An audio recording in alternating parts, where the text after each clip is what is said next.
Operation सिंदूर से सिंदूर का बदला पूरा, मंगलसूत्र का हिसाब बाकी। पंडित धीरेन्द्र कृष्ण शास्त्री। इस वक्त की बड़ी खबर बागेश्वर धाम से आ रही है, जहां पर भारतीय सेना ने ऑपरेशन सिंदूर के तहत पाकिस्तान के अंदर घुसकर वहां चल रहे आतंकवादियों के 9 ठिकानों पर मात्र 25 मिनट में तबाही मचा दी। इस हमले में लगभग 100 आतंकवादियों की मौत हो गई। पहलगांव में आतंकवादियों के द्वारा किए गए हमले का हिसाब चुकता कर लिया। इसी पर सुनिए एक प्रेस कॉन्फ्रेंस में कहा बागेश्वर धाम सरकार के पीठाधीश्वर पंडित श्री धीरेन्द्र कृष्ण शास्त्री ने। महाराज जी, पाकिस्तान पर हमला किया है 9 जगहों के 21 ठिकानों पर 24 रॉकेट दागे भारत ने। उनके कई आतंकी मारे गए, कई 100 मारे गए हैं। अब आप इस पर क्या प्रतिक्रिया देंगे? पूरे विश्व के अनेक देशों में एक सबसे बड़ी समस्या है, वो है आतंकवाद। आतंकवाद विश्व के अनेक देशों के लिए सबसे ज्यादा खतरा, सबसे ज्यादा नासूर बना हुआ था। हमको लगता है भारत के प्रतिनिधित्व में, भारत के सिंह, भारत की I proud of you Indian army, Bharat की आर्मी के द्वारा निश्चित रूप से बहुत ही जल्दी जो पाकिस्तान के अंदर पल रहे बढ़ रहे सपेरे हैं आतंकवाद के रूप में, वो उनका नामो निशान मिटेगा। और पूरे विश्व में जहां जहां आतंकवाद के ठिकाने हैं, हमें भरोसा है भारत की आर्मी उन सब पर कार्रवाई करके उन सबको जमीन से खत्म करेगी निश्चित रूप से। और जो 26 नृशंस लोगों की पहलगांव में हत्या हुई थी, नाम पूछ करके जिन दुष्ट आतंकवादियों ने हमारे भारत के अनेक लोगों के सिंदूर को उजाड़ा था, आज भारत ने अपने बल का सदुपयोग करते हुए, भारतीय आर्मी ने गोला बारूद का सदुपयोग करते हुए उस सिंदूर का जवाब सिंदूर ऑपरेशन के तहत दिया, जिसमें भारत की शेरनियां, हमारी बेटियां प्रतिनिधित्व कर रही थीं। और ये उनके लिए जवाब है। हमें तो इस बात से हंसी आ रही है कि ये तो सिंदूर है, अभी मंगलसूत्र बाकी है, तो पाकिस्तान का क्या हाल होगा। तो निश्चित रूप से भारतीय आर्मी इसके लिए धन्यवाद के पात्र है। हम भारतीय सेना के साथ हैं। प्रत्येक भारतीय ही निश्चित रूप से आज के कार्रवाई से भारत के साथ पहले भी था और आज भी होगा और आगे भी रहेगा।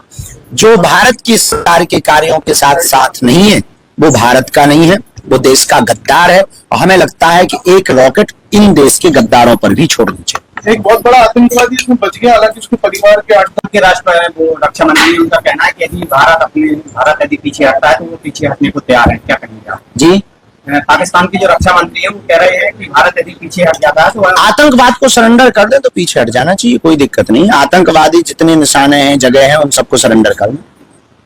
सीमा पर लगातार पाकिस्तान की तरफ से भी गोलीबारी हो रही है। सुबह से अभी तक 7 लोग मारे जा चुके हैं, भारतीय नागरिक हैं वो। और आप क्या कहना चाहेंगे, भारतीय नागरिकों के लिए युद्ध होता है तो कैसे तैयार है भारत? देखिए, वर्तमान में शक्ति संपन्न भी है, सैन्य संपन्न भी है और शस्त्र संपन्न भी भारत है। भारत सभी प्रकार से पूर्ण रूप से परिपक्व है। अगर इस प्रकार की गतिविधि बनती है, युद्ध की स्थिति बनती है, तो निश्चित रूप से भारत की विजय श्री निश्चित है, इसमें किंचित मात्र भी संदेह नहीं है। पर हम यही कहना चाहेंगे कि आप अगर कार्रवाई करोगे तो जवाबी कार्रवाई भारत की तरफ से पुरजोर तरीके से दी जाएगी, क्योंकि वर्तमान में साधन संपन्न भारत है, ये पिछड़ा या विछड़ा भारत नहीं है। वर्तमान में युद्ध के लिए अगर आप जो है तैयारी रखोगे तो यहाँ से महायुद्ध की तैयारी रहेगी। कई देश कोई रोने वाला भी तो चाहिए। वो धमकी दे रहा है भारत को बदल है, मौलाना धमकी दे रहा है। जब 26 पहलगांव का हम बदला ऐसा लिया है तो वो विचार कर ले कि वो अगर जो है खो देगा तो अपन जो है नदियां बहाएंगे। एक चीज और कह रहा है कि उसकी घर के 10 सदस्य मारेगा या और भी मर जाता तो अच्छा होता, ऐसा भी कह रहा है। नहीं, वो ठीक कह रहा है, लेकिन रोने के लिए हमें छोड़ना भी तो जरूरी था। कोई ना कोई रोने के लिए अपनी आंखों से कम वो देख तो पाता कि कार्रवाई क्या होती है। किसी दूसरे का जब आप घर उजाड़ते हो, आप आतंकवादी बनकर के किसी के घर को उजाड़ते हो, किसी के सिंदूर को उजाड़ते हो, किसी की भाई की कलाई को सूनी करते हो, किसी की बहन की राखी का रक्षाबंधन का धागा ऐसे ही रखा रहता है, जब उसको आप इस प्रकार से परेशान त्रस्त करते हो, उनकी आत्मा को ठेस पहुंचाते हो, तब तुम्हारी आत्मा को कैसा लगा होगा, ये उसको महसूस करने दीजिए। ये भारत की आर्मी ने बहुत ठीक किया है। हम भारत सरकार को, भारतीय आर्मी को, यशस्वी माननीय प्रधानमंत्री जी को लाखों बार धन्यवाद दे रहे हैं। बागेश्वर धाम पीठ की ओर से ठीक हुआ, भला हुआ। पाकिस्तान को यही सबक है, छेड़ोगे तो छोड़ेंगे नहीं। आपने कहा रशिया भारत के सपोर्ट में है और कुछ मुस्लिम देश हैं, तुर्की, अजरबैजान, वो पाकिस्तान के सपोर्ट में बात कर रहे हैं। आप इस बारे में क्या कहेंगे? इन देशों को किसका साथ देना चाहिए? देखिए, सात आजाद अंतर्राष्ट्रीय स्तर पर जो मानक होते हैं, अंतर्राष्ट्रीय स्तर की जो नियमावली होती है, वो अपने हिसाब से होती हैं। लेकिन सबसे बड़ी बात है कि आतंकवाद के पक्ष में हमें नहीं लगता कि कोई देश होगा।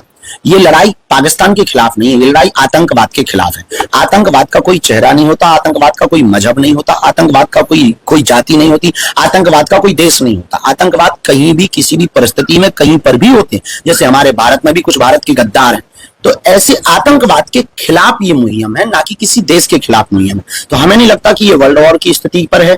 हमें नहीं लगता कि भारत विश्व युद्ध के लिए ले जाना चाहता। हमें नहीं लगता कि भारत युद्ध की तैयारी कर रहा था। भारत अपनी बहुत शांति तरीके से देश का संचालन कर रहा था, लेकिन देश की शांति में अगर कोई भंग करेगा तो निश्चित रूप से भारत जवाब देने के लिए तैयार है। तो जो भी देश भारत के पक्ष में है, हमें लगता है वो आतंकवाद के खिलाफ है, और जो पाकिस्तान के वर्तमान में पक्ष में है, वो निश्चित रूप से आतंकवाद के पक्ष में। ओवैसी और अन्य पूरी तरह से पाकिस्तान का विरोध कर रहे हैं। भारत में रहने वाले मुसलमानों के लिए आपका क्या समझ? बहुत अच्छा। देखिए, आप पहली बात तो आप ये समझ लीजिए कि आप मुसलमान होना एक अलग बात है, लेकिन राष्ट्रीय होना एक अलग बात है। आप खाएंगे भारत का तो गाएंगे भी भारत का। पाकिस्तान का गा ही नहीं सकते हैं, चाहे वो हिंदू हो, चाहे मुसलमान हो, सिख हो, ईसाई हो, पारसी हो, यहूदी हो, कोई भी हो। आप जहां का खाएंगे वहीं का गाएंगे। आपने मिट्टी भारत माता की ले रखी, हवा भारत माता की, गंगा भारत माता की है, तो आप यहाँ का जल लेंगे तो यहीं के लिए तो बोलेंगे। पाकिस्तान के लिए बोलना निश्चित रूप से देश की गद्दारी है, और आपको पाकिस्तान में जाकर के बस जाना चाहिए, तो आपको अगल बगल जो रॉकेटें गिर रही हैं उनका मजा भी मिलेगा, बिना दिवाली की दीपावली का आनंद आए। पूरा श्रेय अंतर्राष्ट्रीय मीडिया मोदी जी को दे रहा है इस हमले का। इसमें कोई संदेह नहीं है। यशस्वी माननीय प्रधानमंत्री का विजन मिशन बहुत स्पष्ट रहता है। परिपक्व रूप से वो उसका उन्होंने मॉक ड्रिल का संदेशा देकर के भारत में ऐसी मॉक ड्रिल, भारत से पाकिस्तान में ऐसी मॉक ड्रिल कर दी। भारत में मॉक ड्रिल होनी थी, पाकिस्तान में दिवाली मना दी। निश्चित रूप से उनका विजन मिशन बहुत अद्भुत है। पाकिस्तान का जो आंदोलन के लिए मोदी जी के लिए क्या कहेंगे आप? हम बागेश्वर धाम पीठ की ओर से बहुत बहुत साधुवाद, धन्यवाद। और निश्चित रूप से जो उन्होंने कार्य किया है सराहनीय है, पर हम चाहते हैं कि भारत और सुरक्षित हो, संरक्षित हो और सैन्य संपन्न हो, ताकि पहलगाम वाली घटना दोबारा ना हो, ऐसी हम भगवान से प्रार्थना। मोदी जी ने किया है उनकी अर्थव्यवस्था खराब करने को लेकर, उसको लेकर वो पानी भारत में काम आएगा। हमारे बुंदेलखंड में बहुत सूखा है। Thank you.